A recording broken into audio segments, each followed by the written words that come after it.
স্বাগত ইস্পাহানি মির্জাপুর জিরাওয়ারে। আমরা এবারকার যে নির্বাচনের যে অনুষ্ঠান আমরা এর আগে দেখেছি যে নির্বাচন উপলক্ষে বিভিন্নভাবে গণমাধ্যম তাদের অনুষ্ঠান সূচি তৈরি করে, তবে এবার একটু আলাদাই হয়েছে। সেটি হলো যে এমন না যে আমাদের গণমাধ্যম তারা সব গণমাধ্যমেই এক ধরনের অগোছালো ব্যাপার দেখা যাচ্ছে, যদিও গণমাধ্যমের অনেকেই এটা স্বীকার করতে চায় না যে তারা অগোছালো অবস্থায় আছে। তো সেই জায়গা থেকে আমরাও কিছুটা অগোছালো, আমাদের আলাদাভাবে অনুষ্ঠান করতে পারিনি, তবে আমরা কিছুটা চেষ্টা করছি যে এই নির্বাচনের সাথে এগোনোর জন্য। এটি একটি বিশেষায়িত নির্বাচন। দর্শক আপনারা জানেন যে বিশেষায়িত বিভিন্ন কারণে বিশেষায়িত নির্বাচন, কিন্তু অন্যতম কারণ হলো যে দীর্ঘদিন পরে একটা রেফারেন্ডাম এটার সাথে যুক্ত হবে, অর্থাৎ গণভোট যুক্ত হবে। মানুষের মধ্যে জানা অজানার এক ধরনের মিশেল আছে। আরেকটি বিষয় আছে, সেটি হলো যে এই নির্বাচন এবং এই আন্দোলন যেটি 24 জুলাই আন্দোলন, সেই জুলাই আন্দোলনের পর থেকে বেশ কিছু কথা উচ্চারিত হচ্ছে, যেটি হয়তো বা গত 20 বছরে যে প্রজন্ম বেড়ে উঠেছে তাদের কাছে খুব কখনো কখনো খুব মানে শব্দটা হলো উইয়ার্ড লাগে। যেমন হোয়াট ইজ সার্বভৌমত্ব, এরকম আর কি। সার্বভৌমত্ব কি, এটা কি, আইসিসির খেলাতে কেন গেলাম না, আমাদের অনেক লস হয়ে গেল, এ ধরনের অনেক কিছু কথা ইয়ে করে। এই নির্বাচনের মধ্যেও এই সার্বভৌমত্ব শব্দটা খুব গুরুত্বপূর্ণ, যে আমরা তো স্বাধীনই, আবার সার্বভৌমত্বটা কী। তো যাই হোক, আমরা প্রথম কোনো আসনে দুইজন প্রার্থীকে, মানে দুইজন প্রার্থী অনেক, কিন্তু আমাদের তো চেয়ার দুটো, আমরা অন্যতম দুটি দল, প্রধান বলবো না কারণ সব দলই প্রধান হতে পারে, কেউ বড় ছোট নিয়ে বলবো না, তবে অন্যতম দুটি দলের দুজন প্রার্থীকে হাজির করেছি।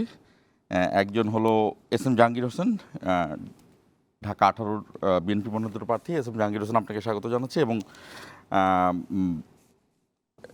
আরিফুল ইসলাম আদিব, তিনি জাতীয় নাগরিক পার্টির সিনিয়র যুগ্ম আহ্বায়ক এবং তিনি জামাত মনোনীত 11 দলীয় জোটের প্রার্থী ঢাকা 18। আপনাদের দুজনকেই স্বাগত জানাচ্ছি আমাদের সঙ্গে।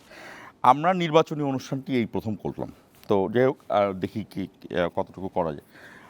আমরা রেগুলার যে শিরোনামটি দেখাই, শিরোনামটা দেখে আমরা আলোচনা শুরু করব।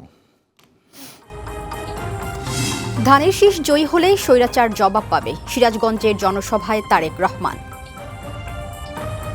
আমাদের সামনে শপথ একটাই, কি সেই শপথ? জনগণের রাজনৈতিক অধিকার প্রতিষ্ঠিত করা এবং এই বাংলাদেশকে শহীদদের প্রত্যাশিত বাংলাদেশে রূপান্তর করা। উত্তরাঞ্চলে কৃষি নির্ভর শিল্প গড়ে তোলার ঘোষণা। আধিপত্যবাদ আর দেখতে চায় না মানুষ, কুমিল্লার জনসভায় জামায়াত আমির। আমরা আর কোনো আধিপত্যবাদকে মানব না, আমরা আর কোনো ফ্যাসিবাদ দেখতে চাই না, আমরা একটি মানবিক বাংলাদেশ দেখতে চাই। শেরপুরে জামায়াত নেতার মৃত্যুতে 231 জনের নামে মামলা।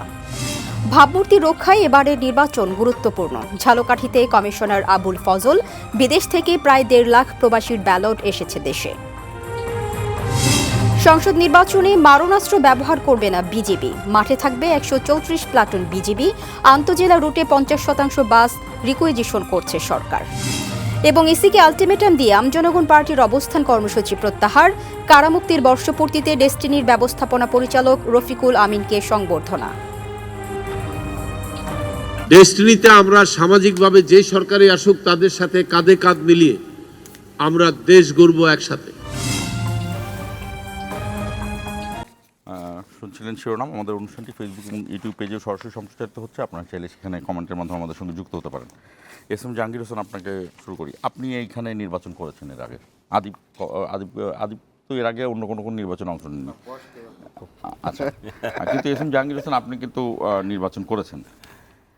আমি একটি সাধারণ প্রশ্ন দিয়ে শুরু করি, সেটি হলো যে নির্বাচনটি আপনি করেছিলেন সেই নির্বাচনের প্রচারণার পরিস্থিতি, এই নির্বাচনের প্রচারণার পরিস্থিতি কেমন মনে হচ্ছে?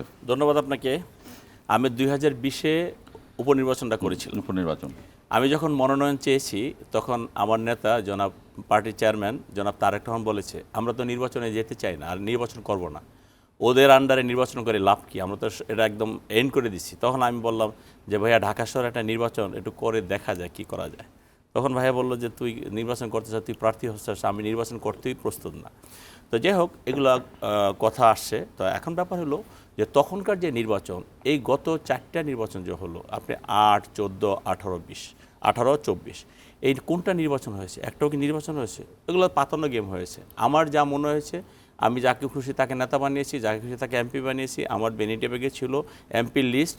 আজকে শান্ত ভাইকে মনে হয়েছে, শান্ত ভাইকে মনে হচ্ছে, কালকে আদিবকে মনে হচ্ছে, আদিবকে মনে হচ্ছে, আজকে জাহাঙ্গীরকে মনে হচ্ছে, জাহাঙ্গীরকে মনে হচ্ছে। তারপরও আমরা গণতন্ত্রকে রক্ষা করার জন্য এবং একটা গভর্নমেন্ট কতটা নিকৃষ্ট মানের নির্বাচন করতে পারে সেটা প্রমাণ করার জন্য কিন্তু বিএনপি বারবার নির্বাচনে গিয়েছে। দেখেন 8 নির্বাচনের পর আপনি 14 নির্বাচনের কথা বলেন, 14 নির্বাচনে বিএনপি যায় নাই, 154টা আসন তারা আগে নিয়ে নিয়েছে। 18 নির্বাচনে কিন্তু বিএনপি গিয়েছে। দেখেন 18 নির্বাচনে কী হলো আপনি আমার চেয়ে অনেক ভালো জানেন। 30শে ডিসেম্বর নির্বাচন ছিল, 29শে ডিসেম্বর রাত্রে নির্বাচন হয়ে গেল। তো এখন আমি যে নির্বাচনটা করেছি 12 নভেম্বর, সেই নির্বাচনটা উপনির্বাচনে আমাদের নেতাকর্মীরা অনেক উৎসাহ উদ্দীপনা নিয়ে একটা নির্বাচন অংশগ্রহণ করেছে সারা বাংলাদেশ থেকে। আমাদের সেখানে আমি যেহেতু অঙ্গ সংগঠনের ভালো একটা পজিশনে ছিলাম বা আছি, তো সেই কারণে একটা ঢাকা শহরের নির্বাচন আমার সাথে সারা বাংলাদেশের নেতাকর্মীদের সাথে সম্পর্ক আছে। তারা সবাই সেখানে এসেছে এবং আমার নির্বাচনের প্রধান দায়িত্ব ছিলেন আমাদের আমানুল্লাহ আমার এবং আমাদের সালাম ভাই, আব্দুল সালাম দক্ষিণের। তো তারা থাকাতে আমাদের ব্যাপক একটা জনসমাগম সেখানে হয়েছে, নেতাকর্মীরা এসেছে যে ঢাকার নির্বাচনটা আমরা থেকে করি, যেহেতু এলাকায় তারা পালায় থাকে, ঢাকা এসে সেই নির্বাচনটা করতে চেয়েছে। কিন্তু আমরা কিন্তু প্রথম 2-3 দিন হয়তো আমরা বিভিন্ন প্রোগ্রাম করতে পেরেছি বা বিভিন্ন এলাকায় যেতে পেরেছি, তারপরে কিন্তু আর এলাকায় যাই। আপনার প্রতিদ্বন্দ্বী কে ছিল সেখানে? হাবিব হাসান, আওয়ামী লীগের ছিল হাবিব হাসান। তারপরে কিন্তু আর যাইতে পারিনি। এবং সবচেয়ে দুঃখজনক ব্যাপার হলো তখন ডিবি প্রধান ছিল হারুন কিন্তু নির্বাচন যখন ডিক্লেয়ার হলো, নির্বাচনের কার্যক্রম 23 তারিখে শুরু হয়েছে। হ্যাঁ 23 তারিখে শুরু হয়। 23 তারিখ থেকে হারুন তখন উত্তরায় অফিস করা শুরু করলো। সে ডিবি প্রধান, সে অফিস করে উত্তরা মানে উত্তরা ক্লাবে তার অফিস। তো এইভাবে একটা নির্বাচনে আমাদের ব্যাপক জনসমর্থন থাকার পরে আমাদের কোনো কেন্দ্রে যেতে দেয় নাই, আমাদের প্রচার প্রচারণা করতে দেয় নাই। আমি মাত্র 2 দিন প্রচার প্রচারণা করতে গিয়েছিলাম, যেতে পেরেছি আর কি। তারপর থেকে ওরা শুরু হয়েছে স্টিম রোলার। তাহলে এখনকার প্রচার প্রচারণার সাথে পার্থক্য কি? তারপরে দেখেন আমি এখানে তারপরে সেখানে যাওয়ার পরে আমার নির্বাচন ছিল 12ই নভেম্বর। ওরা 7ই নভেম্বর একটা মামলা দিল, আবার সে একই কায়দায়। ওদের দক্ষিণখানে একটা অফিসে আগুন দিয়ে রাত্রে 3টায় নিয়ে যারা আমাদের বিরুদ্ধে মামলা দিল। 391 জনের বিরুদ্ধে মামলা দিল। পুরো ঢাকা 18 সনে আমার যত নেতা আছে সবার বিরুদ্ধে মামলা দিল, আবার সেই দৌড়ানি। তো এই অবস্থা ছিল। আমরা বাহ্যিক দেখা গেছে আমরা নির্বাচনটা করতেছি, খুব ব্যাপক গ্যাদারিং ছিল আমার বাড়িঘর ঘিরে, কিন্তু আমরা মাঠ পর্যায়ে কাজ করতে যেতে পারিনি। এইবারে যে এইবারের নির্বাচন তো জনগণের নির্বাচন। এইবার নির্বাচনটা তো জনগণ অর্জন করেছে। আমি আপনি তাদের সাথে ছিলাম। আমাদের আন্দোলনে আমরা করেছি, এটা ঠিক। আমরা পলিটিক্যাল পার্টি, আমরা আন্দোলন করছি, অন্যান্য ক্রিয়াশীল দলগুলো আন্দোলন করেছে, বৈষম্য বিরোধী আন্দোলন নামে যারা ছিল তারাও আন্দোলন করেছে, সেই কথা সত্যি। কিন্তু অ্যাকচুয়ালি এবার নির্বাচন কিন্তু জনগণের নির্বাচন। কারণ জনগণ গত 17 বছর ভোটাধিকার থেকে বঞ্চিত ছিল, গণতন্ত্র থেকে বঞ্চিত ছিল। এই গণতন্ত্রকে পুনরুদ্ধার এবং ভোটাধিকার পুনঃপ্রতিষ্ঠা করার জন্য কিন্তু যুদ্ধ হয়েছে, আন্দোলন হয়েছে। এখন প্রচারণার লেভেল প্লেইং ফিল্ড কেমন? সেই আন্দোলনে আমরা জয়ী হয়েছি, অর্থাৎ সাধারণ জনগণ জয়ী হয়েছে। নেতৃত্বে ছিল তারেক রহমানের নেতৃত্বে সেই আন্দোলনে আমরা জয়ী হয়েছি। তা সেই ক্ষেত্রে এখন যে আমরা মাঠে যখন যাচ্ছি তখন তো তারা অনেক উৎসাহ উদ্দীপনা নিয়ে আমাদের সাথে কাজ করে যাচ্ছে এবং লেভেল প্লেইং ফিল্ড অনেক ভালো। আমরা সবাই যার যার মতে, আমরা 10 জন মানুষ সেখানে আমরা নির্বাচন করতেছি। এখন যার যার মতে আদিবের সাথে আমার ডেলি দেখা হচ্ছে, অন্যান্য প্রার্থীর সাথে আমরা ডেলি দেখা হচ্ছে, আমরা একসঙ্গে ক্রস করছি, দেখা হলে আমরা কথা বলতেছি। আদিবকে আমার প্রোগ্রামে, আমার মিটিংয়ে আদিবকে ডেকে আমি বক্তব্য দেওয়াচ্ছি। বুঝতে পেরেছি। আমি একটু শেয়ার করি। সেটি হলো যে আমি এস.এম. জাহাঙ্গীর হোসেনের সাথে ওই নির্বাচনটা আমিও কভার করেছি। হ্যাঁ, ওই নির্বাচনটা আমি না, শুধু ওটা একটা উপনির্বাচন, তো ওইটা সবাই ফোকাসটা ছিল। ওইখানে এস.এম. জাহাঙ্গীর হোসেন লম্বা মিছিল করতেন। হ্যাঁ, কিন্তু ভোটের দিন তার কোনো লোক কেন্দ্রে ছিল না, যেতে পারে না, হয় নাই, বললাম না আমি ছিল না বলুন। হ্যাঁ, এবং সেখানে level playing field SM. Jahangir হোসেনের কাছে ছিলই না। আপনার কাছে কেমন মনে হচ্ছে এবারকার লেভেল প্লেইং ফিল্ড? ধন্যবাদ আপনাকে এবং একের সাথে উপস্থিত জাহাঙ্গীর ভাই। যদিও জাহাঙ্গীর ভাই সহ আমাদেরকে মিডিয়াগুলো তরুণ নেতৃত্ব বলে, বিএনপির অন্যান্য নেতৃত্বের তুলনায় তরুণ, কিন্তু বাইরের বয়স কিন্তু আমার ডাবল, 57 চলছে। মানে ওইটা তো 57, আমি জাহাঙ্গীর ভাই চিরতরুণ, মানে আমি হচ্ছে 29, ভাই হচ্ছে 57, মানে অলমোস্ট একেবারে। তো যাই হোক, সেই জায়গা থেকে যেটা বলবো যে এবার যে ইলেকশনের যে জায়গাটা, সেটা হচ্ছে যে খুব বেশি ঝামেলা হচ্ছে না, কিন্তু তৃণমূলের জায়গার থেকে কিছুটা যথেষ্ট হেনস্থা বা হয়রানি করার একটা প্রবণতা আছে। জাহাঙ্গীর ভাই ব্যক্তিগতভাবে জায়গা থেকে তো উনি ওনার সাথে আমার ব্যক্তিগত রিলেশন ভালো। আমি নর্মালি জানতে চাই সেটা হলো যে এখন আসলে অন্যতম প্রধান দল বিএনপি এবং বিএনপি যখন নির্বাচনে থাকবে লেভেল প্লেইং ফিল্ড, অর্থাৎ রাষ্ট্র আপনার পাশে আছে, রাষ্ট্র এস এম জাহাঙ্গীর হোসেনের পাশে আছে, আপনার পাশে আছে, এস এম জাহাঙ্গীর হোসেন আপনার পাশে আছে, কোনো ধরনের কিন্তু বড় দলের তো চারিদিকেই তাদের সংগঠন থাকে, চাপ একটা থাকেই। আমি খোলামেলাভাবেই জানতে চাচ্ছি যে আসলে চাপটা কেমন। চাপটা বলতে কি, এটা একটা ঘটনা ঘটছে যেটা আপনারা মিডিয়া নিউজে দেখছেন যে 3 দিন আগে ডুমনিতে যেটা আমার সাথে ঘটছিল, পরে ওনারা সাংগঠনিক ব্যবস্থা নিয়েছিল দিদার মোল্লার বিষয়। তো বিষয় যেটা হচ্ছে যে তার আগেই কিন্তু ভাইয়ের সাথে আমার প্রায় 2টা প্রোগ্রাম একসাথে কোঅপারেটিভলি হয়েছিল। কোঅপারেটিভলি বলতে আমরা একসাথে আলাপ আলোচনা কথাবার্তা বলছি। তো এইটা ঘটার পরেও যখন দেখেছে যে একটা ওয়ার্ড সভাপতি, মোট 14টা তো ওয়ার্ড, এর ভিতরে সবচেয়ে গুরুত্বপূর্ণ যে ওয়ার্ডটা আমাদের আমাদের 17টা, মানে আমরা না আপনাদের সাংগঠনিক মানে ওনাদের সাংগঠনিক ওয়ার্ড 17টা, আমাদের প্রশাসনিক ওয়ার্ড 13টা 14টা আর কি। 14টার 43 নং ওয়ার্ডের যে সভাপতি ছিলেন তিনি একটা এই ধরনের বিশেষ করে যে ডুমনির ওই বাজারের জায়গায় একটা ঘটনা ঘটিয়েছেন যে আমার সাথে আমি সকালে যে প্রোগ্রামে ছিলাম সেখানে হামলা করেছেন এবং সাংগঠনিক সম্পাদকের বাড়ি, হ্যাঁ ওখানে আক্তার হোসেন নামে একজনের বাড়ি আছে। আমি যাওয়ার আগে আমাকে 2-1 জন সতর্ক করছিল যে এলাকায় নাকি আক্তার ভাইয়ের ব্যাপক প্রভাব আছে, ওনার কথা অনেকে উদ্বোস করে। এটা একটা আর কি এটা একটা বলছিল আর কি আমাকে। তো তারপর আমি ধরছি যে এখানে ইলেকশন করতেছে, এখানে তো আর এখানে কে সাংগঠনিক প্রভাব কি, কারণ আমাদের হয়তো ধরুন বয়স কম, কিন্তু জাতীয়ভাবে অভ্যুত্থান পরবর্তী সময়ে একসাথে ঐক্যমত কমিশন নানাভাবে জেলেনস্কির বয়স কত? হ্যাঁ, জেলেনস্কির বয়স কত? জেলেনস্কির বয়স তো কমই, অল্প না। আমি এটা বলছি এই কারণে যে ধরেন স্বাভাবিকভাবে আপনাকে আমরা যখন একটা সাপোর্ট দিলাম, এই আলাপ আলোচনার সময় যেটা হয় যে সিনিয়ররা কিন্তু এই বয়সটা নিয়ে একটা আমাদের সাথে আর কি খোঁচাখুচি করে, আমাদের দেশে এটা খুব বেশি যে বয়স বাড়লে কোনো সবকিছু বড় হয়। সেই জায়গা থেকে আমি ধরলাম যে এখানে সে কত বড় নেতা এটা তো কোনো ম্যাটার না, বিষয়টা হচ্ছে যে আমাদের প্রোগ্রাম তো আমরা করব এবং ওই অনুযায়ী আমরা ধরেন করতে গেছি। তো এই যখন হামলাটা হয়েছে, আরও 2টা ঘটনা ঘটছে হচ্ছে ডোবাদিয়া জায়গা বাজারে আমাদের নারী সহযোদ্ধারা সেখানে প্রচারণায় গিয়েছিল, ছাত্রদলের কিছু ছেলে পেলে তাদের পিছনে পিছনে ধানের শীষ নিয়ে মানে স্লোগান দিচ্ছে, তাদেরকে এক ধরনের ডিস্টার্ব করছে, ট্রমাটাইজড করছে। নারীরা তো এই ধরনের সিচুয়েশনে অভ্যস্ত না, বিশেষ করে আমাদের সাথে আমাদের জোটের অন্য মানে যে নেতৃত্ব জামাত ইসলামের যারা মহিলা বিভাগে কাজ করেন তারা তো ডিরেক্ট সরাসরি এই ধরনের সিচুয়েশনের সাথে আসলে অভ্যস্ত না।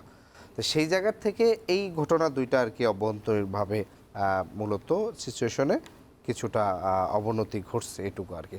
আর এমনি কিছু জায়গায় অভিযোগ আসছে আমার কাছে, সেটাকে আমি খুব সিরিয়াসলি নিই। আমরা এই অভিযোগটা পরের স্পেলেটি এসএম জাহাঙ্গীর হোসেনের কাছে আসি। সেটি হলো যে আপনি তো মানে সবচেয়ে বড় যে সুবিধাগুলো রয়েছে আপনার, যেমন আপনি ছাত্রদলের ব্লেজড, মানে ছাত্রদল খুব গুরুত্বপূর্ণভাবে আপনার পেছনে থাকে।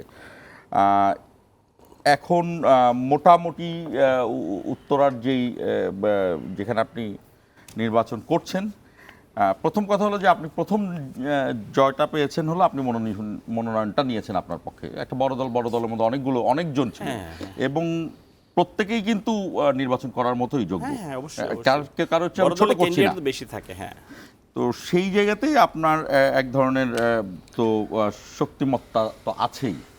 এই শক্তিমত্তা কি উপভোগ করছেন না প্রয়োগ করছেন?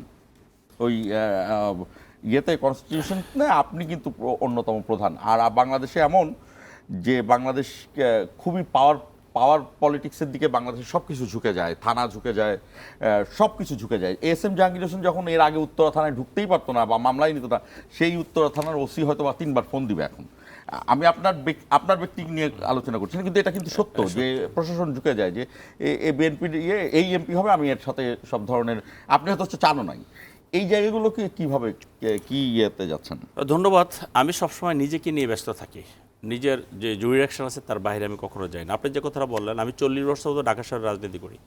ঢাকা শহর যখন ছোট্ট কয়েকটা মাত্র 11টা থানা ছিল, তখন থেকে পুরো ঢাকায় আমি রাজনীতি করি। আপনি এখানে আমার যে আপনি যেটা বললেন যে আমার যে ব্যাপক প্রভাব আছে বা আছে, এরকম কিছু না। আমি সাংগঠনিক কর্মী, আমি দলের একজন কর্মী হিসাবে নিজেকে ওন করি এবং নিজেকে কর্মী হিসাবে দেখি। আমি কখনো নেতা হিসাবে দেখি না। এবং আমি যে এখন কাজ করি, আদিত্য আমার পাশেই আছে, ও বুঝতে পারবে যে আমার আসলে আমরা সেটা কীভাবে এনজয় করি।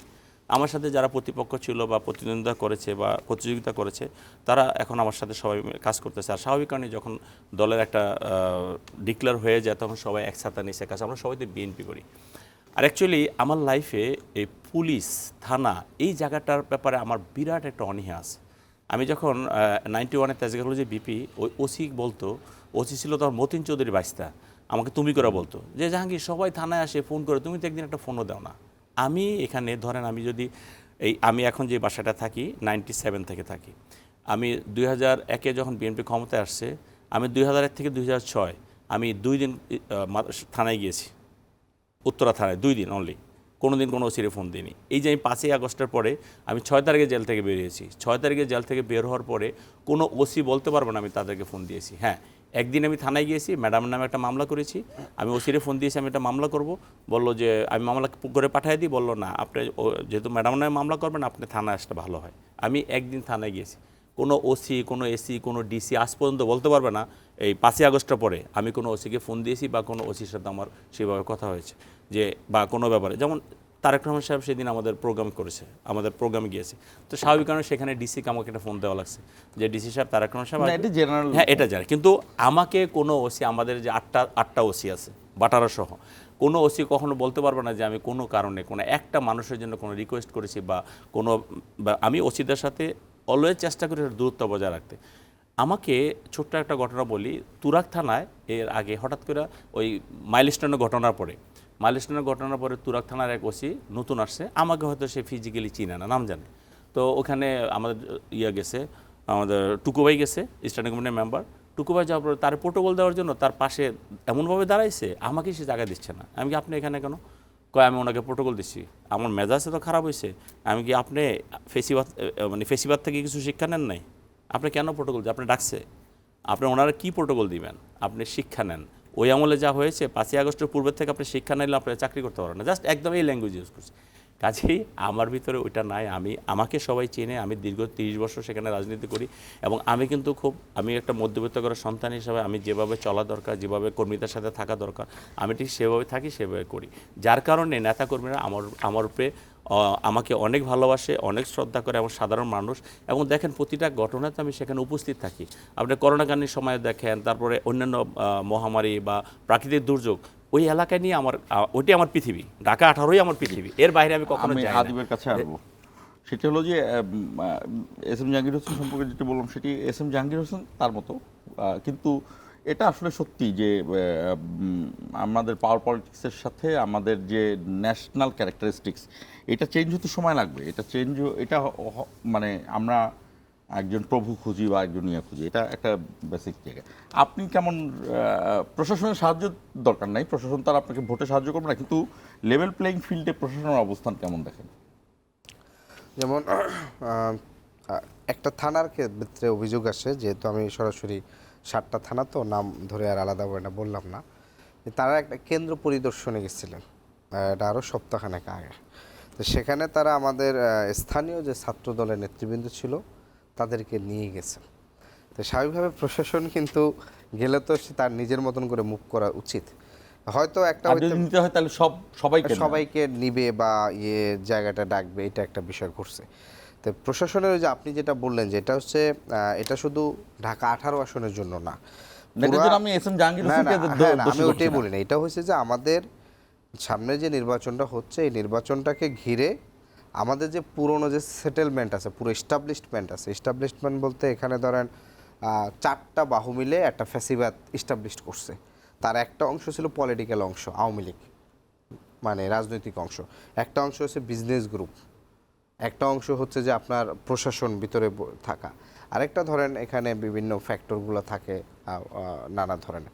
তো এখানে তো উৎখাত হয়েছে শুধু পলিটিক্যাল গ্রুপ, যারা এখান থেকে উৎখাত হয়ে দিল্লিতে গেছে। কিন্তু আপনার এখানকার যে বিজনেস গ্রুপ এবং বিজনেসের সাথে মিডিয়া খুব করে অলিগার্ক যে গ্রুপটা আছে, আপনি হচ্ছে এখানকার যে ভিতরে প্রশাসন যে বিষয় থাকে, এরা তো এদের জায়গায় রিজিট রয়েছে। তার ফলে এরা যেটা করতে চাচ্ছে যে এরা ধরে নিচ্ছে যেহেতু এখানকার রাজনৈতিক ধারাবাহিকতা বিএনপি আওয়ামী লীগ মানে একটা একই মানে অল্টারনেটিভ হিসেবে ক্ষমতায় অধিষ্ঠিত হয়েছে, স্বাভাবিকভাবে তারা ধরে নিচ্ছে যে নেক্সট ক্ষমতায় বিএনপি আসবে। অতএব ওই যে নতুন করে প্রভু খোঁজা এবং প্রভুকে সন্তুষ্ট করার জন্য যেটা দরকার নাই সেটাও ধরেন হচ্ছে নিজের থেকে গিয়ে করে হচ্ছে পুরো একটা পরিস্থিতি তৈরি করা, এইটার প্রবণতাটা এটা ধরেন শুধু ঢাকা 18 এটা সবগুলো আসনেই বেশ পড়েছে। ধরেন মিডিয়ার ক্ষেত্রে ধরেন মিডিয়া স্বাভাবিকভাবে তারা তো তাদের মতন করে বেশ কিছু মিডিয়া তারা এক ধরনের অবস্থান গ্রহণ করে ফেলছে। বিজনেস গ্রুপগুলা হচ্ছে এক ধরনের অবস্থান গ্রহণ করছে যে পূর্বের অলিগার্ক ছিল বসুন্ধরা, এস আলম আর হচ্ছে বেক্সিমকো, এখন নতুন বসুন্ধরা কে হবে, নতুন এস আলম কে হবে, ঠিক আছে। যেহেতু ঢাকা 18-র সাথে ঢাকা 18 এরিয়াটা হচ্ছে যে আপনি আপনার যে ডুবনির কথা বলেন এগুলো সবই বসুন্ধরা। মানে আমি ওইটাই তো বললাম যে ধরেন ঢাকা 18 যেহেতু প্রায় পুরো ঢাকা সিটি কর্পোরেশনের প্রায় মানে এরিয়া ধরে প্রায় 40% মতো, 60টা থানা, মানে 27টা থানা, 60টা থানা পূর্ণাঙ্গ, আবার আংশিক পড়ছে আরও 2টা থানা, প্রায় 9টা থানার সাথে সে মানে সংশ্লিষ্ট। ফলে এইখানকার প্রচুর মানে ভূমি আছে যেগুলো ধরেন হচ্ছে open ভূমি বেশি। তো এইগুলাকে কেন্দ্র করে ধরেন নানা ধরনের একটা অলিগার শ্রেণীর নতুন করে তৈরি হইতে চাচ্ছে বা নতুন করে তারা, তো এটার কিন্তু একটা প্রভাব রয়েছে। আমি আবার আসবো এখানে, আমরা ছোট্ট একটা বিরতি দিচ্ছি। দর্শক, আমাদের সঙ্গে রয়েছেন ঢাকা 18 আসনের দুই বড় জোট, একটি বিএনপি নেতৃত্বাধীন জোটের প্রার্থী এস এম জাহাঙ্গীর হোসেন এবং জামাত নেতৃত্বাধীন জোটের প্রার্থী আরিফুল ইসলাম আদিব। আপনারা থাকুন আমাদের সঙ্গে, ফিরছি 1 মিনিট পরে।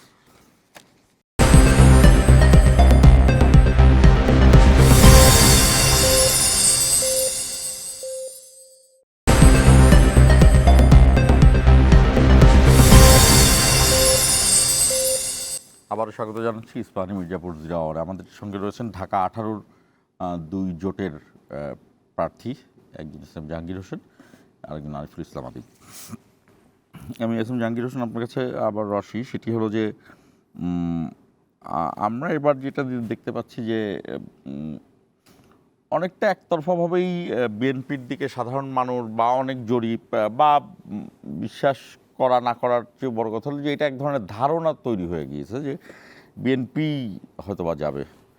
হ্যাঁ, তো বিএনপি বড় দল হিসেবে একটা নির্বাচনে এই ধরনের ধারণা তৈরি হয়ে যাওয়াটা কিন্তু নির্বাচনী সিস্টেমে ভয়ঙ্কর, এটা ঠিক না। কিন্তু তৈরি হয়ে গিয়েছে, এটার জন্য বিএনপি দায়ী না, এটা পরিস্থিতির জন্য দায়ী। এক্ষেত্রে মানে আপনার ইয়েটা কি, আপনি মনে করছেন যে ওখানে মানে একদম কনফার্ম আপনি জিতে যাবেন? না, অ্যাকচুয়ালি আমি এরকম কিছু মনে করতেছি না। আমি কাজ করে যাচ্ছি, আমার কাজের মূল্যায়ন করার দায়িত্ব জনগণের। জনগণ যদি মনে করে যে আমাকে নির্বাচিত করবে এবং জনগণের যদি সেই আস্থাটা আমার উপরে থাকে, বিএনপির উপরে থাকে যে না দানের শেষে ভোট দিলে বা বিএনপিকে ভোট দিলে আমরা সেই সেবাটা পাবো, বা অতীতে আপনার কর্মকাণ্ডগুলো মানুষ তো দেখে। ধরেন আমরা 91 থেকে 96 আমরা ক্ষমতায় ছিলাম, সেখানে তো আমরা অনেক কাজ করেছি। 2001 থেকে 2006 আমরা ক্ষমতায় ছিলাম, সেখানে আমরা অনেক কাজ করেছি। এই কাজগুলোর কি মানুষ মূল্যায়ন করবে না? বাংলাদেশের মানুষ কিন্তু খুবই কৃতজ্ঞ, যখনই আপনি কারোর জন্য কিছু করবেন সেটা মনে রাখে এবং কাজ করে। এবং আমি ব্যক্তিগতভাবে অ্যাজ এ প্রার্থী, আমি তো অনেক দিন যাবৎ সেখানে প্রার্থী হিসাবে কাজ করতেছি যে আমি নির্বাচন করব, তো আমি তো মানুষের প্রতিটা সুখে দুঃখে সেটার সাথে যদি আমি যুক্ত করি যে মেট্রো রেল, তারপর পদ্মা সেতু করার পরেও আওয়ামী লীগকে জনগণ মনে রাখলো কি না? পদ্মা সেতু, মেট্রো রেল, ওটা কিন্তু ইস্যুটা ভিন্ন, ওই ইস্যুটা ভিন্ন। এবং সেই ইস্যুতে ধরুন ওরা 17 বছর ক্ষমতা ছিল, এই 17 বছরে তারা কি করেছে সেটার মাপকাঠিটা কিন্তু ওখানে চলে আসছে। আর আমরা 5 বছর ক্ষমতায় ছিলাম, আমরা 5 বছর তো আমরা আমি আপনার কথার অপোজ করছি না, আমি কাজ করলেই যে মানুষ মনে রাখবে আমি বুঝতে পেরেছি, আমি আপনার কথা আমি বুঝতে পেরেছি, কিন্তু আমি সেই কথাটা বলছি, ধরেন জাতীয়ভাবে যদি কেউ কোনো একটা কাজ করে ওইটার ইফেক্টটা লোকালি খুব কম পড়ে, কিন্তু লোকালি যদি আপনার কাজ করেন ওইটার ইফেক্টটা ওই জনগণের উপর পড়ে। এখন আমার ঢাকা 18-তে যারা বেনিফিট পাইছে বিএনপির থেকে, যারা বেনিফিট পেয়েছে আমার কাছ থেকে, তো তারা সেটা মনে রাখবে না? ঢাকা 18-তে আমি ধরেন 30 বছর যাবত আমি ঘরে ঘরে যাই, আমি 30 বছরে এমন কোনো জানাজা আছে আমি যেখানে যাইনি, এমন কোনো রুগী আছে যেখানে আমি দেখতে যাইনি, এমন কোনো ঘর আছে যেখানে আমার কর্মী নাই, এমন কোনো ঘর আছে যেখানে আমার সমর্থক নাই। তাহলে স্বাভাবিক কারণেই তারা তো আমার জন্য কাজ করবে বা করতেছে, এটা হলো বাস্তবতা। এখন আমি বলতেছি না যে আমি কনফার্ম হয়ে গেছি, আমি কিন্তু তারপরও আমার শরীরে যতটুকু কুলাচ্ছে আমি সেভাবে কাজ করে যাচ্ছি, ঘরে ঘরে আচ্ছা, যাওয়ার আমি চেষ্টা এটার সাথে করতেছি। যুক্ত করি একটি, সেটা হলো যে আমাকে এটা আমি বললাম তো, আর একটু আমাকে একটা 1 মিনিট সময় দিতে হবে, যে সেটা হলো সময় মধ্যে আমি আদিব একটা কমপ্লেন করছি, আমি কমপ্লেন নিয়ে জাস্ট আমি বলতে চাই না, তা 30 সেকেন্ড বলি যে ওই দিদারকে তো আমি বহিষ্কার করেছি, সেখানে আদিবের সাথে আদিব যেখানে ছিল সেখানে আমি ও কতটুকু অপরাধ করছে কতটুকু করছে সেটা না, আমি দেখছি একটা প্রার্থীর সামনে যেহেতু একটা ঘটনা ঘটেছে সেই জন্য আমি তাকে বহিষ্কার করেছি। কিন্তু ওখানে কিন্তু চিফ গেস্ট আমাকে আদিবই বলেছে এবং আমিও জানি ওখানে চিফ গেস্ট ছিল কিন্তু দিদার, ওর নিজস্ব সম্পত্তির উপর একটা মাদ্রাসা, ওইটা নিয়ে যে ঘটনাটা ঘটেছে। যাই ওইটা আমি আর আরেকটা কথা হলো যে আমাদের একটা নেচার, যে আপনার যখন একটা মিছিল যায়, আমার যখন একটা মিছিল যায়, তখন আপনার মিছিলের আওয়াজটা বেড়ে যায়, আদিবের মিছিলের আওয়াজটা বেড়ে যায়। এই যে মহিলা কর্মীদের, হ্যাঁ, তো মহিলা কর্মীদের পাশে পাশে এরকম মিছিল করছে, এটা কোনোভাবে কাম্য না, এটা আমি কোনোভাবে আশাই, এবং আমি পরবর্তীতে খোঁজ নিয়েছি যখন কারা এটা করছে, খুবই মানে আমাদের ওরকম কেউ ছিল না, মানে আমি আদিবের শোনার পরে আমি খবর নিয়েছি। তো দোবা দিয়া যেমন আজকে একটা ঘটনা আমি বলি, জানেন এটা আমি কমপ্লেন না, বা ও কমপ্লেন করে না, আমিও করতেছি না। আজকে যখন আমার গাড়ি আসতে দক্ষিণখান দিয়া আদিবের মিছিল ছিল, তো নর্মাল মিছিলটা যখন হইতেছে, তারপরে যখন আদিব আমার গাড়িটা দেখছে কর্মীরা, আদিব তো আর দেখে না, তখন মিছিলের আওয়াজ যদি 40-তে থাকে ওটা 60-তে গেছে। এটা কিন্তু আমাদের দেশের মানুষের একটা নেচার। তুমি যখন ছিল আসতেছিল সন্ধ্যার সময়, আর তুমি ইয়াতে ঢুকছিল না, তখন আমারে বললো যে তোমার কথা বললো যে আদিব ভাই ওদিক দিয়ে আসতেছিল, আমাদের গাড়ি যখন আসতেছিল আর একটু জোরে স্লোগান দিচ্ছে, এটা স্বাভাবিক, তোমরাও তো দাও। মানে এটা আমি বলতেছি না, আদিব যেহেতু বললো যে মহিলারা যখন গেছে এরকম একটা নারী কর্মীরা, ওখানে কিন্তু ছাত্র দলের মিছিল ছিল না, আমাদের নারী কর্মীরা কাজ করতে গেছে, ওরা না ওইটা আমি এগ্রি করতেছি তোমার সাথে। বড় দলের কিছু সিস্টেম থাকে যে বড় দলে যে সবসময় সেন্ট্রাল থেকে কমান্ড যেতে হয় তা নয়, এটার ছাত্র সংগঠনগুলো তো ওরা নিজেরা নিজস্ব, কিন্তু এইটাই কিন্তু আলাদাভাবে পয়েন্ট আউট করছে যে ধরেন জাহাঙ্গীর ভাইয়ের ইন্টেনশন হচ্ছে ঠিক আছে, সে একটা সুন্দর ইলেকশন চায়, কিন্তু তার তৃণমূলের একটা ক্ষেত্রে যেহেতু অনেক বড় সংগঠন, সেই জায়গাতে এই যে কিছুটা নিয়ন্ত্রণহীনতার একটা কিন্তু একটা প্রবণতা আছে। রাজনীতির বেসিক ক্যারেক্টার কিন্তু স্বাধীনতার, মানে ওইখানে ছাত্র দলের যে নেতা সে নিজে স্বাধীন, সে তার দলের ছাত্রদল স্বাধীন থাকে না ভাই, না আমি বুঝাইছি যে না ওই স্বাধীন না যে আমি যাই চাই করব, স্বাধীন মানে হলো যে হ্যাঁ এখন আমাদের যেহেতু ভাই আমাদের প্রতিপক্ষ যেহেতু তার আমি কাজে আমি এটা হলো একটা এমন যে সে তাকে নির্দেশনা দিতে হবে তা না, আর নির্দেশনা দিলে তো আর কথাই নেই। আমি ওই কথাটা বলতেছি যে ছাত্রদল কথা যেহেতু আসছে, আরেকটা কথা বলছে আদিব যে ওসি গেছে ছাত্রদল, এখন ছাত্রদল ঘোরাফেরা করে আমি জানি না সেটা। আর আমি আজকে শুনলাম আদিবের কাছে, আরেকদিন আমি শুনছি এই কথাটা যে জামাত এরকম একটা কমপ্লেন করছে যে ওসি নাকি ছাত্রদল নিয়ে গেছে, একটা সেন্টার দেখতে পরিদর্শনে যাবে, সেখানে ছাত্রদল নেওয়ার দরকার নাই, হয়তো কোনো কারণে অন দ্য ওয়েতে দেখা হয়ে গেছে যে আমি স্কুলে যাচ্ছি তুমি আসবা কিনা বা আপনি আসবেন কিনা, হইতে পারে এরকম, এগুলো বিচ্ছিন্ন ঘটনা। তো আমার মতে এই ধরনের ঘটনা না ঘটাই ভালো। তবে পাশাপাশি আমি এটাও বলতে চাই, আমি বারবারই একটা কথা বলতেছি, আজকে আমি যে কথাগুলো বলে যাচ্ছি নির্বাচনের পরে আদিব সহ আমরা যারা একসঙ্গে আছি, আমরা যদি একটা আন্দোলন করে ফেসিবাদের পতন ঘটাইতে পারি একসাথে, তাহলে আমরা দেশটা গড়ার জন্য কেন একসঙ্গে কাজ করতে পারবো না, নির্বাচনটা করার জন্য কেন একসঙ্গে কাজ করতে পারবো না। আমার পক্ষ থেকে আমার দলের পক্ষ থেকে 100% সমর্থন থাকবে যে আমরা একসাথে সব কিছু করবো, দেশ বিনির্মাণও আমরা কাজ করব, দেশ থেকে ফেসিবাদ হটিয়েছি, আধিপত্যবাদকে হটিয়েছি, সেটার জন্য আমরা একসঙ্গে কাজ করেছি, যুদ্ধ করেছি, লড়াই করেছি, মরেছি একসঙ্গে, আগামীতে ইনশাল্লাহ আমি যদি জিতিও ইনশাল্লাহ ওদের একসঙ্গে নিয়েই কাজ করবো, আদিবকে পাশে বসেই কাজ করবো, আচ্ছা জনগণের স্বার্থে। আদিবের কাছে আসি, সেটি হলো যে উত্তরা জুলাই আন্দোলনের একটা মানে হটস্পট ছিল এবং সেখানের বিশেষ করে সেখানকার স্কুল কলেজের ছাত্রছাত্রীদের অংশগ্রহণ ছিল হলো ট্রেমেন্ডাস অংশগ্রহণ ছিল, তারা দারুণভাবে অংশগ্রহণ ছিল। আমাদের আমরা জানি না যে খুব অল্প সময়ের মধ্যেই কোনো মহল যারা নাই পালায় গেছে তাদের মধ্যে থেকে এবং যারা এখন আছেন হয়তোবা শুধুমাত্র নির্বাচনের বিরোধিতা বা কোনো একটা বিরোধিতার কারণে এই জায়গাগুলোকে খুবই ভালনারেবল করে তুলছেন। অর্থাৎ জুলাই যোদ্ধার যে ছেলেমেয়ের আন্দোলনটা করেছিল এই আন্দোলনকে এক ধরনের প্রশ্নবিদ্ধের জায়গায় নিয়ে আসা হচ্ছে। এস এম জাহাঙ্গীর হোসেন এই আন্দোলনের পিছনে তুমুলভাবে যোগসূত্র ছিল, আমি জানি এটা 21 জুলাই ম্যারেজ করছি আমি এটা জানি, আমাকে কিন্তু তাদের কাজটা আরো কঠিনভাবে করতে হয়েছে, তাদেরকে ইচ্ছা করেই এই আন্দোলনের সাথে তাদের সম্পৃক্ততা প্রকাশ করে না, এটা আন্দোলনের কৌশল। তো এই যে খুব দ্রুততম সময়ে কিছু পক্ষ যেমন মিডিয়ার কিছু পক্ষ আছে কিছু পক্ষ আছে বুঝে আর কিছু পক্ষ ইন্টেনশনালি তাকে Right. করতে চায়। এই জায়গাগুলোকে আসলে এই নির্বাচনের মধ্যে কিভাবে আনছেন আপনারা? মানে আরেকটু যদি রিপিট করেন, মানে আন্দোলনে অনেক ছেলেপেলে অংশগ্রহণ করেছে। হ্যাঁ, এই তাদের তো এক ধরনের অবদান আছে, না, কিন্তু অবশ্যই অবদান তাদেরকে আছে। তাদেরকে Connected এক করা ধরনের অভিযুক্ত করার চেষ্টা চলছে, কিন্তু আচ্ছা, সেটা কেউ বুঝে করছে, বুঝে ইন্টেনশনালি, আর কেউ না বুঝেই হুজুগে করছে। হ্যাঁ। হ্যাঁ, তো সেই জায়গাগুলোকে আপনারা কতটা এখানে ইয়ে দেন? মানে খুব এই যে স্পেসিফিক ভাবে যেটা বলি, সোজা কথা বলি, এই যে জুলাই যোদ্ধারা বা বিপ্লবীরা, তারা যারা কোনো অন্যায় করে নাই বা কোনো ধরনের দুর্নীতির সাথে জড়িত না, তারা কিন্তু নিজেরা ভয় পাচ্ছে যে সামনে তাদের এটা জন্য- তো অবশ্যই, এটা ধরেন বৃহত্তর উত্তরা, বিশেষ করে যখন পুরা বিশ্ববিদ্যালয়গুলোকে একেবারে প্রশাসন নিয়ন্ত্রণে নিয়ে নিয়েছিল 17 তারিখ জুলাই, তখন 18 জুলাই কিন্তু সবচেয়ে বেশি প্রতিরোধ হয়েছিল উত্তরা এবং হচ্ছে বাড্ডা এই জায়গাটাতে। মেরুল, মেরুল যাত্রাবাড়ি, তিনটা spot। যাত্রাবাড়ি তো 17 তারিখ রাতেই আপনার পুরো জায়গাটা দখলে নিয়েছিল। তো উত্তরার ক্ষেত্রে যেটা হয়েছে যে ধরেন ওখানে স্কুল কলেজের পাশাপাশি প্রচুর মাদ্রাসা আছে এবং 109টি কওমি মাদ্রাসা আছে, আলিয়া মাদ্রাসার সংখ্যা প্রায় অনেক। তো সেই জায়গা থেকে যেটা হচ্ছে যে এখানের সবচেয়ে বেশি শহীদ, প্রায় 92 জন শহীদ এই বৃহত্তর উত্তরা, ওই এক স্পটে, ওই আজমপুর। স্পোর্টের জায়গা থেকে। এবং ওখানে কিন্তু দুটো জিনিস ঘটছে আন্দোলনে। একটা হচ্ছে যে পুলিশের র্যাবের গাড়ি কিন্তু সরাসরি আন্দোলনকারীদের উপরে উঠাইয়া দিছিল 18 তারিখ। আবার একই সাথে জাহাঙ্গীর কিন্তু ওখানে এসে ধরা গেছে, মানে ভাইয়ের সাথে নাম মিলে গাজীপুরে জাহাঙ্গীর, হ্যাঁ, ঠিক সে আছে। পুরো শোডাউন দিয়ে আসার সময় তাকে কিন্তু বডিগার্ড মেরে ফেললো যে। মানে ধরেন ঠেকিয়ে দিছে। ফলে এইটার সাথে কিন্তু একটা বড় ধরনের আন্দোলনের সাথে একটা জায়গা আছে। দ্বিতীয়ত আরেকটা বিষয় হচ্ছে যে 5ই আগস্ট প্রথম কারফিউ ভাঙে কিন্তু উত্তরার থেকে মিছিলটা এসে। তো ফলে বলা চলে যে আমাদের এই যে জুলাই আগস্ট গণ অভ্যুত্থানে আমাদের যে পুরো, যেটার জন্য আমরা আজকে সবাই কথা বলতেছি, অনেকে জেল থেকে মুক্ত পেয়েছে, এমন অনেক লোকের সাথে আমার সাক্ষাৎ হয়েছে অভ্যুত্থানের পরে, যে তারা দেখার পরে এক ধরনের কেঁদে দিত যে আমরা 13 বছর জেলে ছিলাম, 14 বছর জেলে ছিলাম, যে তো এই আন্দোলন না হলে আমাদের আর বের হওয়া হতো না।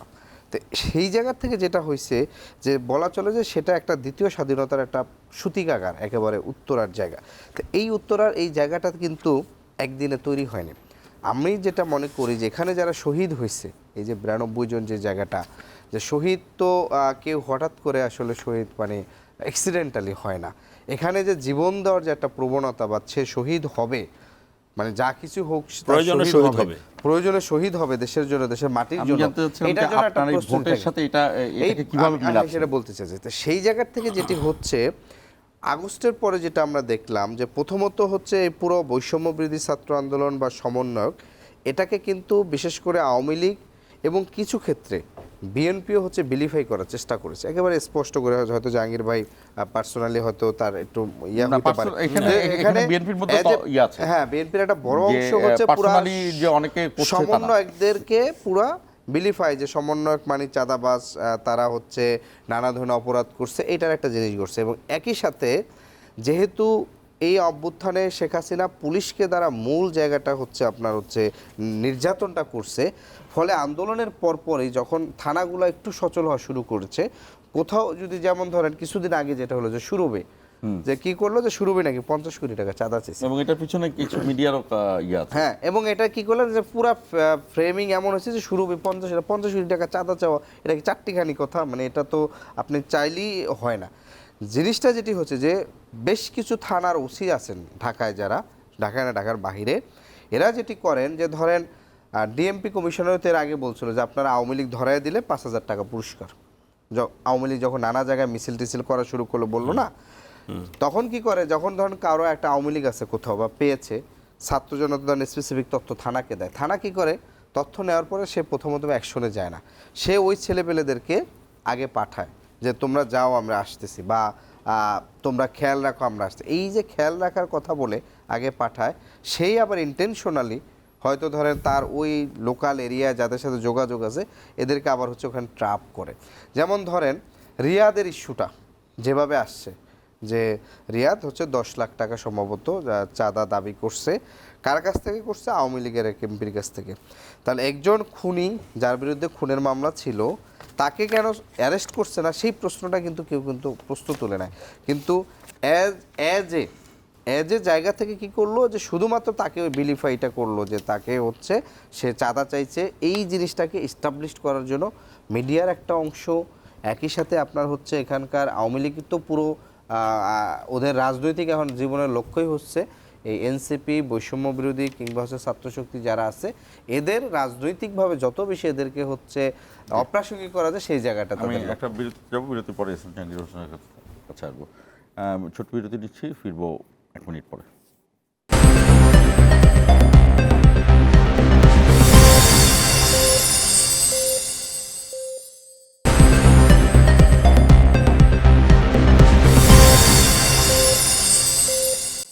আবারও স্বাগত ইস্পাহানি মির্জাপুর আওয়ারে। এস এম জাহাঙ্গীর হোসেন, আমি একই প্রশ্ন করছি যে এই জুলাই যোদ্ধাদের সেখানে এক ধরনের অবদান, মানে সবচেয়ে গুরুত্বপূর্ণ অবদানের একটা ছিল, 3টা স্পটের একটা স্পট, এবং ওইখানে জুলাই যোদ্ধাদের আমরা প্রায় বেশ কিছু খবর পাচ্ছি যে সে তার বাসায় খুব খারাপ অবস্থায় আছে বা ইয়ে আছে, সেই সব জায়গায় আপনার মাধ্যমেই অনেকগুলো খবর পেয়েছি, হয়তো আপনি সরাসরি সেই সময় দেখা করেছেন, সাহায্য সহযোগিতার। এটা নিয়ে কোনো আপনার নির্বাচনে কোনো ইশতেহারে কোনো কিছু বলা আছে এই জুলাই যোদ্ধাদের জন্য? না, যাই হোক, হ্যাঁ, একটা জিনিস হলো কি, আমার পাশের সহকর্মী যদি কোনো খারাপ অবস্থা থাকে আর আমি যদি ভালো অবস্থা থাকি, এই ভালো থাকার কোনো মানে নাই।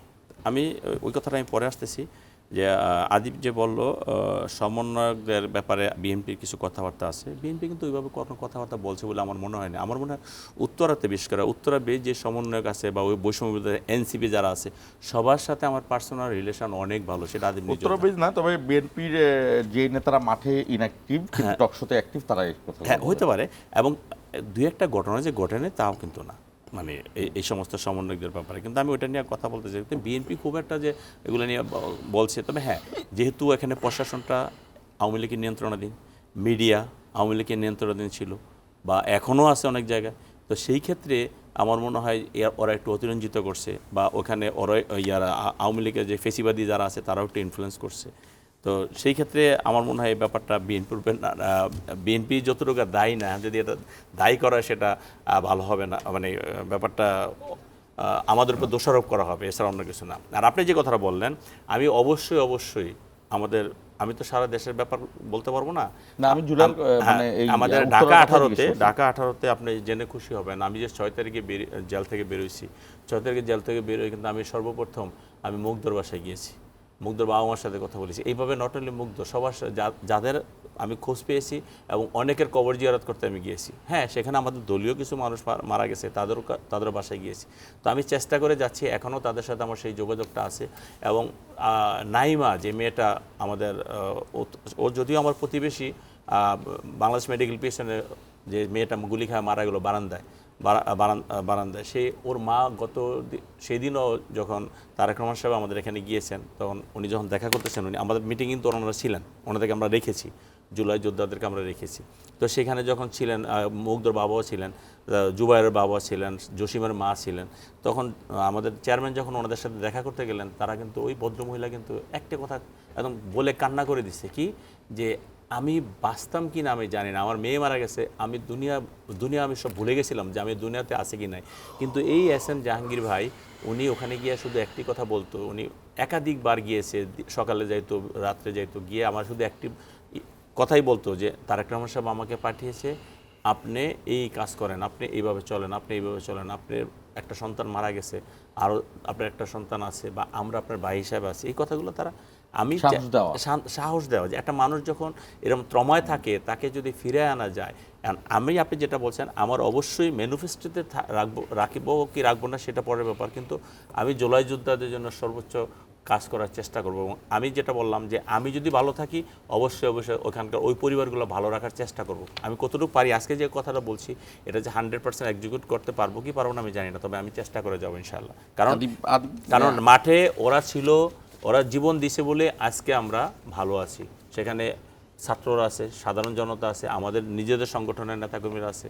তো স্বাভাবিক কারণে তাদের জীবনে তারা যে শহীদ হয়েছে সেই শহীদের মর্যাদা আল্লাহ রাব্বুল আলামিনের কাছ থেকে পাবে এবং আমরা যারা তাদের সহযোগিতা আমাদের কাছ থেকে পাবে ইনশাআল্লাহ। আদিব, আপনার কোনো পরিকল্পনা আছে? আমরা একেবারে প্রথম উত্তরাকেন্দ্রিক। উত্তরাকেন্দ্রিকে আমার যে ইশতেহারটা আমি যেটা দিয়েছি সেখানে আমার প্রথম ইয়াটাই হচ্ছে যে শহীদ মানে বিচার এবং হচ্ছে সুরক্ষা। সেটা হচ্ছে যে শহীদ হাদি হত্যা এবং একই সাথে জুলাই আগস্টে যে গণহত্যা হয়েছে, বিশেষ করে উত্তরা যে 92 জন শহীদ হয়েছে, এই হত্যার বিচারটা ত্বরান্বিত করার জন্য আমার জায়গা থেকে ভূমিকা রাখা, একই সাথে শহীদ পরিবার এবং আহতদের পরিবারকে সুরক্ষার একটা জায়গা, এটা আমার প্রথম দফায় এটা আছে। একটু জাস্ট বলতে চাই, সেটা হচ্ছে যে দেখেন উত্তরার বিশেষ করে যেটি হচ্ছে উত্তরার শহীদ পরিবারের কাছে বিএনপি দাঁড়িয়েছে বা যেটি বলেছে, কিন্তু একই সাথে শহীদ পরিবারকে কিন্তু ব্যবহৃত করা হয়েছে রাজনৈতিকভাবে। আপনি যদি স্নিগ্ধকে দেখেন, নমিনেশন দেওয়া নিয়ে একটা গুঞ্জন ছিল, ঢাকা 18-তে সে ইলেকশন করবে, বগুড়াতে তাকে নিয়ে শোডাউন হয়েছে এবং বলা চলে যে আমি দেখেছিলাম সালাউদ্দিন ভাই সহ উত্তরাতে তারা একসাথে প্রোগ্রাম করেছে, এক ধরনের ক্যাম্পেইনিং চলছিল, কিন্তু শেষ মুহূর্তে কিন্তু স্নিগ্ধর সাথে আসলে এখন বিএনপির কীভাবে এই জায়গাটি আসছে সেটি কিন্তু একটা বিষয়। এবং আমরা বেশ কিছু শহীদ পরিবারের সাথে কথা বলেছি, আমি নিজেও আমাদের জায়গার থেকে, তো সেই জায়গা থেকে আমরা দেখেছি যে তাদের কিন্তু কিছুটা হলেও এই যে ব্যবহৃত করা এটার জায়গায় কিন্তু একটা আক্ষেপ এবং হচ্ছে জায়গাটা আছে। ফলে আমরা যেটা বলবো যে শহীদ পরিবাররা তো তাদের সর্বোচ্চ ত্যাগের জায়গাটা শহীদি নাজরানা তারা পেশ করছে, যেটা আমরা হয়তো বেঁচে আছি, এটা আমরা যত কিছুই দেই বা যত কিছু দেওয়ার প্রতিশ্রুতি দেই, এটা আসলে অপূরণীয়, মানে এটা আসলে কখনোই সম্ভব নয়। তো সেই জায়গাটা থেকে যেটি হচ্ছে যে যেভাবে পাশে ছিল, আবার কিন্তু একই সাথে কিন্তু তাদেরকে নিয়ে পলিটিসাইজ করারও কিন্তু একটা প্রবণতা ছিল আর কি। এবং বেশ কিছু শহীদ পরিবারের সাথে আমার কথা হয়েছিল, বিভিন্ন শহীদ সংগঠন আছে, তাদেরকে বলা হয়েছিল যে বিএনপি থেকে নমিনেশন দেওয়া হবে, এবং সেটা কিন্তু এখনও আদৌ আসলে কতটুকু দেওয়া হয়েছে বা জায়গাটা, তো এইটাও একটা জিনিস কিন্তু ঘটছে আর কি। ঠিক আছে, এখন আপনার কোনো আলাদা পরিকল্পনা আছে? আমরা তো পরিকল্পনা আমি বলেছি যে আমরা প্রথম হচ্ছে হত্যার বিচার এবং দ্বিতীয়ত বিষয় হচ্ছে শেষ পরিবার সুরক্ষা। আমরা 1 মিনিট দুজনের আপনি আপনার ভোটারদের উদ্দেশ্যে যে আসলে তারা ভোটের দিন কি করবেন, কিভাবে দিবেন, কারণ এই ভোট নিয়ে কিন্তু অনেক ধরনের মানে এই ভোটে যারা অংশগ্রহণ করছে তাদের মধ্যে থেকে ভোটের বাইরে যারা আছে ভোট নিয়ে সেটি নিয়ে অনেক ধরনের আলোচনা সমালোচনা চলছে, সংশয় আছে, সেই জায়গা থেকে আপনি আপনার ভোটারদের কি বলবেন? আমার এখানে একটু কথা বলা দরকার। পানি, হ্যাঁ পানি আছে, পানি দিব।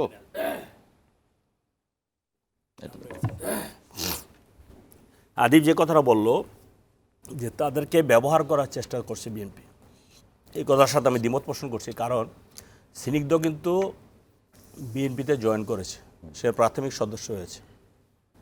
স্নিগ্ধ মুগ্ধর ভাই, স্নিগ্ধকে নমিনেশন দিবে বা নির্বাচন করানোর জন্য জয়েন করিয়েছে, এটা কিন্তু ঠিক না।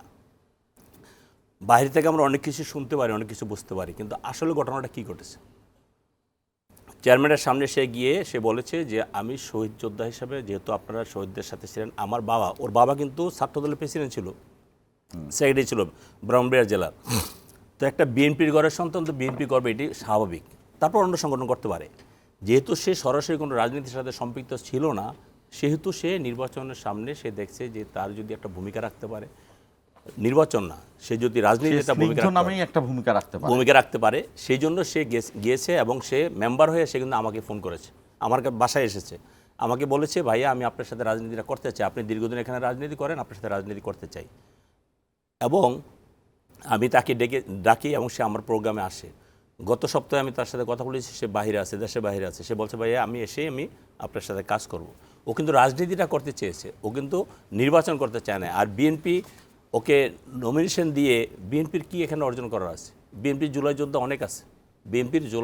অনেক আছে, অবশ্যই জুলাই যোদ্ধাদের গুরুত্ব আমরা দিচ্ছি, এখন একদম সময় সেই ক্ষেত্রে এই জায়গাটা আমার মনে হয় একটা ভুল ব্যাখ্যা দেওয়া হয়েছে। সেকেন্ডের জন্য আপনার ভোটারদের ভোটের দিনের সম্পর্কে ঢাকা 18 আসনের ভোটারদের উদ্দেশ্যে আমার বক্তব্য একটাই, আপনারা আগামী 12 তারিখে ভোট কেন্দ্রে যাবেন। দীর্ঘদিন আপনারা যেখান থেকে বঞ্চিত ছিলেন। আমার ভোট আমি দিব, যাকে খুশি তাকে দিব, যোগ্য প্রার্থী থেকে ভোট দিব। আমি আশা করব যে 12 তারিখে যে নির্বাচনটা হবে সুষ্ঠু একটি নির্বাচন হবে। সেই নির্বাচনে জনগণের প্রত্যাশা অনুযায়ী তাদের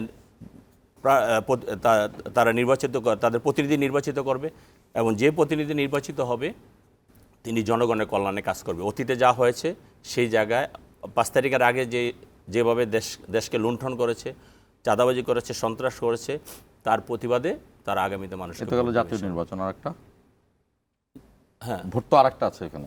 sorry। নিয়ে আপনার কোনো হ্যাঁ নির্দেশনা অবশ্যই, আছে? এটা নিয়ে আমি সেদিনও কথা বলেছি। আমাদের নেতা জনাব তারেক রহমান কি গতকাল কিন্তু স্পষ্ট বলেছে আমরা হা ভোটের পক্ষে ভোট দেওয়ার জন্য। আজকে আমি সকালে যে বক্তব্য দিয়েছি স্টেট আমি প্রথমেই বলেছি আমাদের নেতাকর্মীদের তোমরা ক্যাম্পিং করো হা ভোটের পক্ষে। আদিবের সাথে আমার কথা হয়েছে, আদিব সেদিন আমার জিজ্ঞেস করছে আমরা হা ভোটের পক্ষে। আমরা বলবো যে দানের শীষের পক্ষে ভোট চাই এবং হা ভোটের পক্ষে ভোট চাই।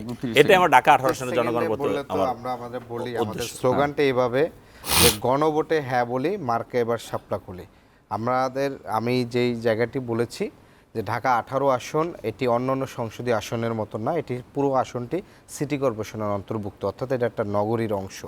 ফলে একটি পরিকল্পিত, নিরাপদ এবং ইনসাফের নগরী প্রতিষ্ঠা করার জন্য অবশ্যই ঐক্যবদ্ধ বাংলাদেশকে পক্ষে আমি ভোটারদের কাছে আহ্বান জানাবো যেন তারা সেটার পক্ষে থাকেন, এবং একই সাথে গণভোটে অবশ্যই হ্যাঁর পক্ষে তাদের কাছে আহ্বান থাকবে।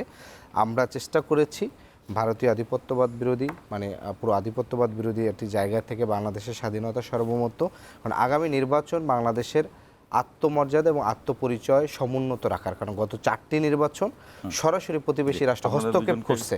সেই জায়গা থেকে এই নির্বাচনটি গুরুত্বপূর্ণ, ভোটাধিকার এবং মানবাধিকার এবং স্বাধীনতা সার্বভৌমত্ব রক্ষার নির্বাচন। দুজনকে ধন্যবাদ। আমি ক্ষমা চাচ্ছি সেই সব প্রার্থীদের প্রতি যাদেরকে আমরা আনতে পারলাম না। এখানে আমি আসলে নিরপেক্ষতার জায়গা থেকে না, এটি অনেকটা লজিস্টিক্স সাপোর্টের মতো, যে আমার আসলে এখানে 2টো চেয়ারই আছে আর এটা নির্বাচনের অনুষ্ঠান না। কিন্তু আমি দায়বদ্ধতা থেকে আপনাদের যারা যারা সেখানে প্রার্থী হয়েছেন প্রত্যেকের জন্যই আমার একই শুভকামনা থাকলো এবং তাদের কাছে ক্ষমা চেয়ে শেষ করছি। ইস্পাহানী মির্জাপুর 0 আওয়ার।